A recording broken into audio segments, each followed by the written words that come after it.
Alors, vous voyez, là, j'ai masqué le capteur, hein, et quand je vais faire éclairer le capteur par cette lampe-là, on va avoir les infos qui sont pilotées par cette lampe-là. Hop. Alors ça, c'est de la vidéo. Voilà.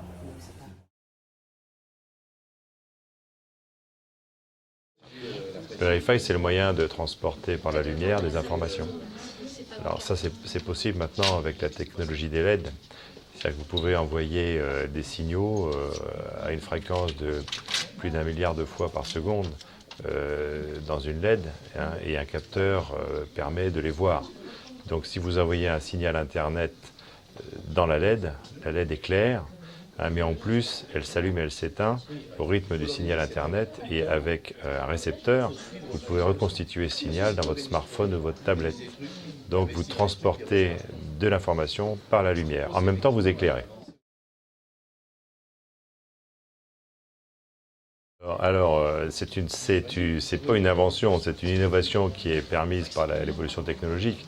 Mais Graham Bell, en 1880, avait imaginé il l'a fait, hein, faire parler à travers des haut-parleurs des gens, et le son puissant de ces haut-parleurs faisait vibrer des miroirs qui réfléchissaient le soleil, et donc l'image réfléchie du soleil vibrait. Et de l'autre côté, il mettait du sélénium pour capter cette image vibrante du soleil, et qui retransformait en électricité, et donc en son, et donc dans un haut-parleur, on entendait le son, donc on transportait le son par la lumière.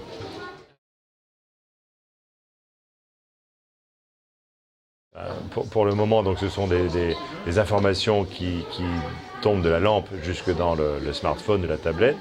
Hein, donc, par exemple, dans les musées, on peut éclairer des œuvres avec des lumières pilotées comme ça. Et donc, à proximité de l'œuvre, on peut avoir l'histoire de l'œuvre sur sa tablette.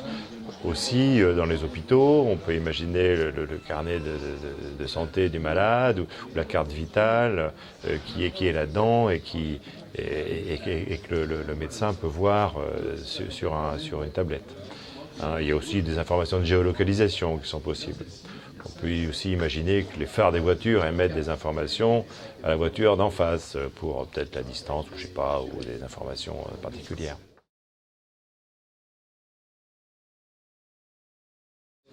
Alors pour nous, on est très attentif à cette technologie-là, parce qu'elle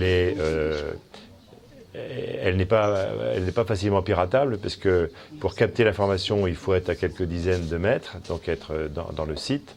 Elle n'est pas sensible à la radio, aux perturbations radioélectriques.